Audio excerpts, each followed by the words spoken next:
తీర్థయాత్ర అన్న మాటకి ఏమిటి అర్థం? ఈశ్వర దర్శనమా, మజ్జనమా? స్నానము వేరు. అసలు స్నానం అంటే మజ్జనము. మజ్జనం అంటే తల తడిసిపోవాలి, అందులో మునగాలి నీటిలో. అది నది యందు చేస్తారు. రెండు తీర్థమునందు స్నానం చేయడం కోసమే యాత్రకెడతారు. ఈశ్వర దర్శనం అనుషంగికం. ఈశ్వర దర్శనం ప్రధాన ప్రయోజనం కాదు. మీరు నన్ను జాగ్రత్తగా పట్టుకోవలసి ఉంటుంది ఆ మాట. ప్రధానం ఏమిటి అంటే తరించడానికి తీర్థ స్నానము ప్రధానం. తీర్థయాత్ర అంటే తీర్థములు అని కొన్ని ఉంటాయి. నది వేరు, తీర్థము వేరు. తీర్థము అన్న మాటకు అర్థం ఏమిటంటే అంగిరసులు అని పూర్వం మహర్షులు తపస్సు చేశారు. వారు తపస్సు చేసి స్వర్గలోకానికి వెళ్ళిపోతున్నారు. వాళ్ళు చేసిన తపస్సు అంతా ఇంత తపస్సు కాదు, అంత గొప్ప తపస్సు చేసి వారు స్వర్గలోకానికి వెడుతూ తమ తపశ్శక్తిని అంతటినీ కూడా జలముల యందు కొన్ని చోట్ల నిక్షేపించి వెళ్ళిపోయారు. ఆ తపశ్శక్తి జలముల యందు ఉన్నది. వారి అనుగ్రహం ఏమిటంటే తీర్థము అని ఏది పేర్కొనబడిందో దాని యందు మజ్జనము చేసిన వాడికి యజ్ఞము చేసినటువంటి ఫలితం వాడి ఖాతాలోకి వస్తుంది. యజ్ఞమునకే దీక్ష సంబంధము. దీక్ష అన్నమాట దేనితో ముడిపడుతుందంటే యజ్ఞమునకే దీక్ష, యజ్ఞ దీక్ష అంటారు. కనుక ఆయన ఆ అంగిరస మహర్షి యొక్క పుత్రులు అంగిరసులు ఇచ్చినటువంటి అనుగ్రహం కారణంగా ఎవరు వెళ్ళి తీర్థంలో మజ్జనం చేస్తారో, స్నానం చేస్తారో వారికి యజ్ఞం చేసిన ఫలితం పడుతుంది. ఇప్పుడు ఆయన ఇంటికి వస్తున్నాడు అనుకోండి. ఎప్పుడైనా మీరు ఆధ్యాత్మ విద్య యందు గమ్మత్తు ఏమిటంటే సమస్త తీర్థసారము, ఆయన ఉపాసన బలము దేన్ని అంటుకుంటుందంటే ఆయన పాదముల యొక్క అడుగు భాగాన్ని పట్టి ఉంటుంది. అందుకే తీర్థము ఎంత శక్తివంతమో మహాభాగవతుల యొక్క పాదములకు అంటుకుని ఉన్నటువంటి రేణువులు అంత శక్తివంతం. ఇల్లు ఎందుకు పునీతం అవుతుందంటే మహాత్ములు ఇంటికొచ్చి నడిచినప్పుడు వారి పాదములకు ఉన్న రేణువులు ఇంట్లో పడతాయి. ఆ పాద రేణువు ఇంట్లో పడిన కారణం చేత ఇల్లు ఏ కారణం వల్ల అభ్యున్నతిలోకి వెళ్ళటలేదో ఆ ప్రతిబంధకాన్ని అది తొలగించగలిగిన శక్తి పొంది ఉంటుంది. తీర్థమునందు మజ్జనము చేసి వచ్చిన వాడి పాదములకు కూడా అటువంటి శక్తి ఉంటుంది. అందుకే తీర్థయాత్ర చేసి వచ్చాడు అంటే తీర్థమునందు మజ్జనము చేసి వచ్చాడు. ఆయన పాదములకు నమస్కరిస్తారు. మీరింత మంచి పని చేశారు ప్రయత్నపూర్వకంగా, ఆ గౌరవాన్ని వెలిబుచ్చడానికి పుష్పహారం వేస్తారు. వేసి పాదములకు నమస్కరిస్తూ ఉంటారు. ఈ తీర్థం ఎక్కడున్నదో అది అత్యంత శక్తివంతం. భారతదేశం మొత్తం మీద అత్యంత శక్తివంతమైన తీర్థము ఒక్కటే ఒక్కటి. ఇక దానితో పోల్చడానికి మాత్రం ఇక ఏదీ సరిపోదు. భారతదేశం మొత్తం మీద అద్భుతమైన తీర్థము మణికర్ణికా తీర్థం. గంగానదిలో ఉన్నటువంటి మణికర్ణికా తీర్థంలో మధ్యాహ్నం ఖచ్చితంగా 12 గంటలకి స్నానం చేసి మణికర్ణిక అష్టకం చెయ్యాలి. ఇలా ఎవరు స్నానం చేస్తున్నారని చూడడానికి దేవతలు నిలబడతారట అక్కడ. అంత గొప్పది. మధ్యాహ్నే మణికర్ణికా స్నపనజం నవక్తం పుణ్యం నవక్తుం అంటారు శంకరాచార్యుల వారు. అసలు నేను ఆ పుణ్యం గురించి మాట్లాడలేను అంటారు. అంత గొప్పది మణికర్ణికా స్నానం. వెంకటాచల క్షేత్రమునందు 66 కోట్ల తీర్థములున్నాయి. అసలు వెంకటాచలము యొక్క శక్తి అది. వెంకటాచలమునకు శక్తి 2 కారణముల చేత ఉంది. ఒకటి పర్వతము తీర్థములు, 2 ఈశ్వరుని యొక్క స్వరూపము. ఆ పర్వతము దాని యందున్నటువంటి తీర్థములు అత్యంత శక్తివంతములు. 66 కోట్ల తీర్థములు వెంకటాచలమందున్నవి. స్కాందం మీరు పరిశీలిస్తే మీకు అందులో కనపడతాయి వివరాలు. 66 కోట్ల తీర్థములు.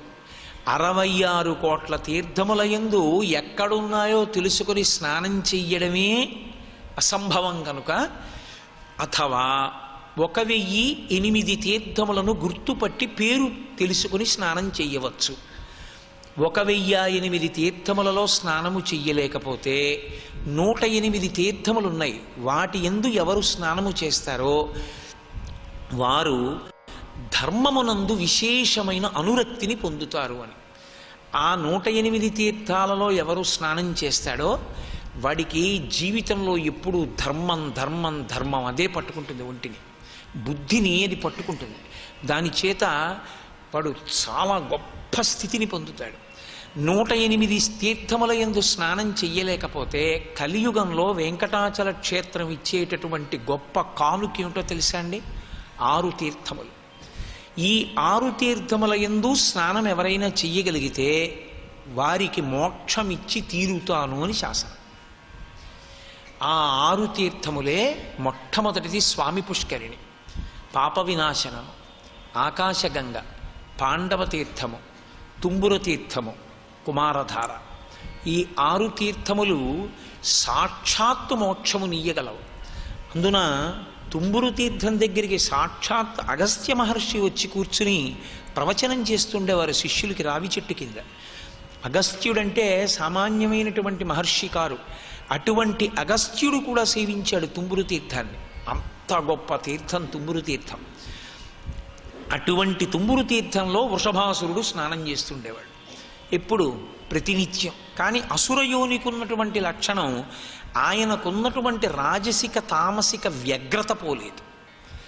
అపారమైన భక్తి తత్పరుడు. అధోముఖ నృసింహశాల గ్రామాన్ని అర్చన చేశాడు. పూజ యందు వ్యగ్రత అన్న మాట ఎక్కడ ఉంటుందంటే రాక్షస భక్తిలో. పూజ అంతా పూర్తి చేసిన తర్వాత తన శిరస్సుని ఖండించేవాడు. ఖండించి ఆ శిరస్సుని పూజాపుష్పంగా మంత్రపుష్పంగా అక్కడ ఉంచేవాడు. ఆ నృసింహశాల గ్రామం యొక్క అనుగ్రహం చేత మళ్ళీ తల వచ్చి కంఠస్థానమునందు నిలబడుతుండేది. రోజు రోజుకి పెరిగిపోతున్న తేజస్సుతో ఋషులందరినీ బాధ పెట్టడం మొదలుపెట్టాడు. నరసింహస్వామి వారి యొక్క ఆరాధన, నృసింహస్వామి వారి యొక్క వైభవము అంతింత కాదు. ఎందుకంటే షట్కాలముల యందు పూజ ఉన్నవాడు పరమశివుడు ఒక్కడే. ఎందుకంటే దేవతలందరూ కూడా శివస్థానమునందే ఉంటారు. కానీ ప్రదోష వేళలో కూడా వెళ్ళగలిగినటువంటి విష్ణు స్వరూపానికి సంబంధించిన దేవాలయం ఒక్క నృసింహ దేవాలయమే. ఎందుకంటే షట్కాలముల యందు దర్శనం చేయడానికి యోగ్యత పొందినటువంటి దేవాలయం నృసింహాలయం. ఆయన ఉపాసన అంత గొప్పది, నృసింహోపాసన. అంత గొప్ప ఉపాసన చేస్తున్నాడు, వ్యగ్రతతో కూడినటువంటి పూజ చేస్తున్నాడు. దాని వలన సమకూడినటువంటి గొప్ప శక్తి చేత తపస్సులను బాధ పెడుతూ ఉంటాడు. వేదము ప్రమాణము కాదంటాడు. యజ్ఞం చేసేవాళ్ళని ఇబ్బంది పెడతాడు, యజ్ఞభంగం చేస్తాడు. ఎక్కడ యజ్ఞయాగాది క్రతువులు జరగనివ్వడు. మరి పూజ చేస్తాడు. అదే రాక్షసత్వం అంటే. రాక్షసత్వము అన్న మాటకు అర్థం ఏమిటంటే తనకి ఏది తేజస్సుగా సంక్రమించిందో ఆ తేజస్సుని కేవలము తన స్వార్థమునకు మాత్రమే ఇచ్చిస్తాడు తప్ప లోకోపకారమునకు కించెత్తు కూడా ఉపయోగించడు. అటువంటి వాడికే రాక్షసుడని పేరు. అది ఏ తేజస్సు కానివ్వండి, అది శరీరములో బలముగా ఉండనివ్వండి, బుద్ధి యందు గొప్ప స్ఫురణ శక్తి కానివ్వండి, ఏదైనా కూడా దేనికి ఉపయోగిస్తాడు అంటే స్వార్థమునకు మాత్రమే ఉపయోగిస్తాడు. కాబట్టి వృషభాసురుడు లోకకంటకుడిగా ప్రవర్తిస్తున్నాడు. దేవతలు స్థితికారుడు కనుక శ్రీ మహావిష్ణువుకి విజ్ఞాపన చేశారు. ఈ వృషభాసురుడు ఇంత ఇబ్బంది పెడుతున్నాడు కాబట్టి మీరు వృషభాసుర సంహారము చెయ్యవలసింది. సర్వం